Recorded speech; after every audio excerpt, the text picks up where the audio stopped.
Happy DIY Sunday sa inyo mga pare ko, but this time ay magre-repair po tayo ng flashlight. So ganito mga pare ko, sa mga mga flashlight po dyan at mga emergency light na sira na, huwag nyo pong itatapon dahil pwede pa po natin ma-repair yan. Kaya ang pinaka best po ay alamin nyo kung paano nyo po madidisassemble itong inyong flashlight or either naman ang inyong emergency light para ma-access po natin yung mga components nya sa loob.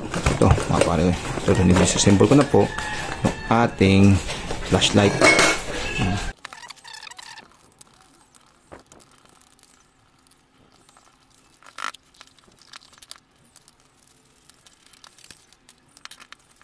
Nakita nyo po, napakasimple lang po ng component ng ating flashlight or emergency light. Ito po yung ating baterya, ito po yung ating on and off switch, at ito naman po yung ating charger. At ang last po is itong ating ilaw. So, apat po dyan ang posible may problema pag ayaw pong gumana itong inyong flashlight. At pwede po natin siyang isa-isahin. Troubleshooting naman, kung ayaw mag-charge, ay posible pong charger ang may problema at may nabibili pong charger ng mga emergency light or flashlight. Kung ayaw naman pong umilaw, ayan, posible may problema po itong ating switch o kaya naman itong ating bumbilya. At kung mabilis po mag-charge at mabilis din pumalobat, ay 100% sigurado po tayo dyan na battery po ang may problema tulad po itong sa atin. At ito po yung kanyang baterya. At ang kanyang baterya po is sealed lead acid rechargeable battery. At ditubig po ito mga pare ko, at katulad din po ito sa baterya ng ating motor na ditubig. At ang tubig niya po ay naandito ang kanyang lalagyan. Ibo ba? Ito silipin natin at tignan po natin, baka wala lang po siyang tubig o di kaya naman ay nag-aasin-asin na po yung kanyang loob. So silipin natin. Positive mga pare ko, makita nyo nag-aasin-asin na po yung kanyang loob. At ang ibig sabihin po nito is damage na po itong baterya at hindi na po ito pwedeng buhayin pa. Kumbaga po replacement na po ito. Susunod natin gagawin ay alamin po natin yung voltahe nitong ating baterya at yung kanyang capacity.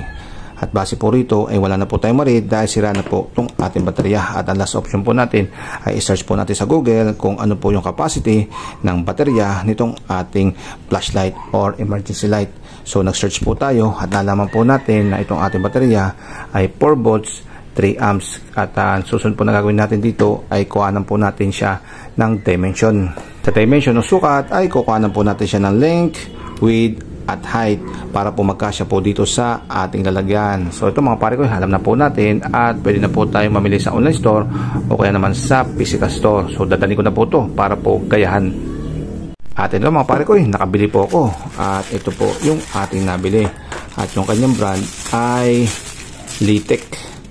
So sukat na sukat po siya, medyo malit nga lang na kante pero importante ay kasya po siya rito upang magpit, dahil kung hindi po siya pipit dito ay hindi po natin siya mailalagay sa ating flashlight. At kung kanya nga palang voltahe ay mga pare ko, 12 volts at 3 amps. So pwede na po ito po yung kanyang terminal, positive at negative. At ang gagawin lang po natin ay i-connect lang po natin yung kanyang connection dito sa positive at negative terminal. Very simple, di ba?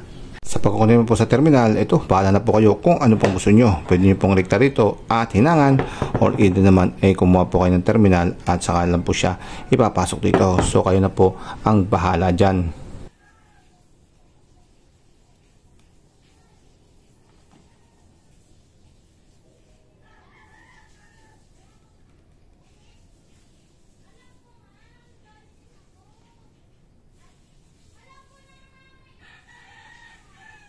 Kabit na po natin itong ating baterya at pwede na po natin siyang testingin. Tingnan natin kung iilaw na siya. Yun, umilaw na ito sa likod. At umilaw na rin po yung sa harapan. At tingnan po natin kung mag-charge siya. At malalaman po natin yan pag umilaw na po yung kanyang charging indicator. Ayan mga pare, positive po. At umilaw po yung ating charging indicator. Ayan. So, ayun na mga pare ko. At i-assemble na po ulit natin itong ating flashlight. gumagana na po ulit yung ating flashlight dahil pilitan na po natin siya ng baterya. At ganyan-ganyan lang po mag-troubleshoot ng ating mga flashlight or emergency light in case na masira po to. Di po ba? Napakatipid. Dahil ang halaga lang po ng ating baterya is nasa almost 200. Mantalang tong ating flashlight nasa 1,000 po to mahigit. So ganyan po katipid ang pag-DIY. So paalam sa iyo mga pare ko. Paalam.